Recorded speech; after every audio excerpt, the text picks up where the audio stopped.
एक गांव में एक कुम्हार रहता था। वह भगवान शिव का भक्त था। वह मिट्टी के बर्तन बनाकर उन बर्तनों को बेचकर अपने परिवार का पेट पालता था। उसके परिवार में उसकी पत्नी और एक बेटी थी। बेटी का नाम राधा था। शिव की भक्त थी और वह हर सोमवार का व्रत रखती थी और मंदिर में जाकर राधा पूजा किया करती थी। एक बार राधा के पिता की तबीयत खराब हो गई तो राधा अपने पिता की जगह बर्तन बनाने को मिट्टी लेने गई। राधा जब मिट्टी वाले स्थान पर पहुंची तो वह वहां देखती है कि वहां एक नाग आ गया था। देखकर बहुत डर जाती है। उसे काटना ले। वह नाग एक लड़के का रूप ले लेता है और वह राधा से कहता है कि डरो मत मुझसे, मैं तुम्हारा भाई हूं। तुम पूर्व जन्म में मेरी बहन थी। तुम्हें याद नहीं, लेकिन मुझे सब याद है। फिर नाग कहता है, तुम्हें अगर कोई परेशानी हो तो यहीं आकर मुझे याद करना, मैं आ जाऊंगा। फिर राधा अपने घर आकर सारी बात अपने माता पिता को बताती है तो राधा के माता पिता भी डर जाते हैं और वो राधा से दोबारा उस जगह पर जाने से मना कर देते हैं। लेकिन राधा कहती है, नहीं, मेरे कोई भाई नहीं है। एक भाई मिला है, मैं कल उससे मिलने जाऊंगी। इसके बाद राधा अगले दिन एक कटोरे में दूध लेकर नाग से मिलने जाती है। राधा उसी स्थान पर पहुंचकर नाग को याद करती है तो नाग आ जाता है। फिर राधा नाग को कटोरे से दूध पिलाती है। दूध पीने के बाद वह नाग राधा को एक थैला देता है और कहता है कि इसमें इतना धन है कि तुम्हारी सारी गरीबी दूर हो जाएगी। राधा वह थैला जब अपने माता पिता को दिखाती है तो वे दोनों थैले में सोना देखकर दंग रह जाते हैं। उनके पास अब बहुत धन था। उनकी गरीबी दूर हो गई थी।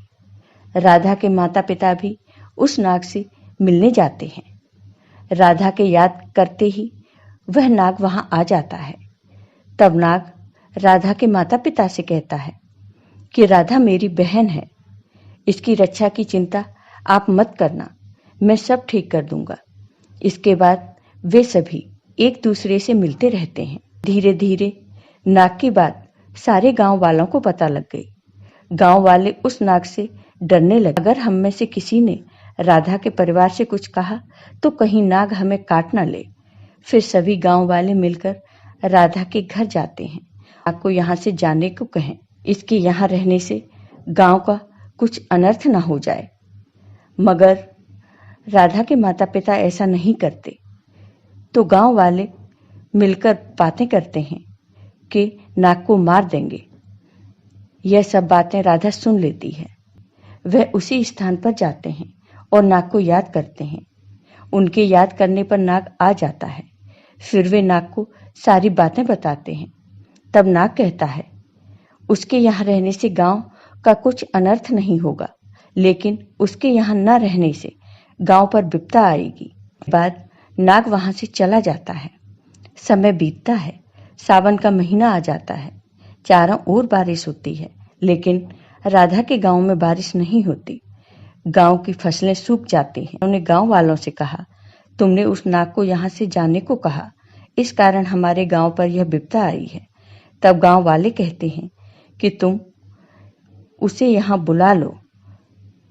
इसके बाद राधा का परिवार नाग को बुलाने को हाँ कह देता है और सभी गांव वाले नाग के लिए दूध देते हैं।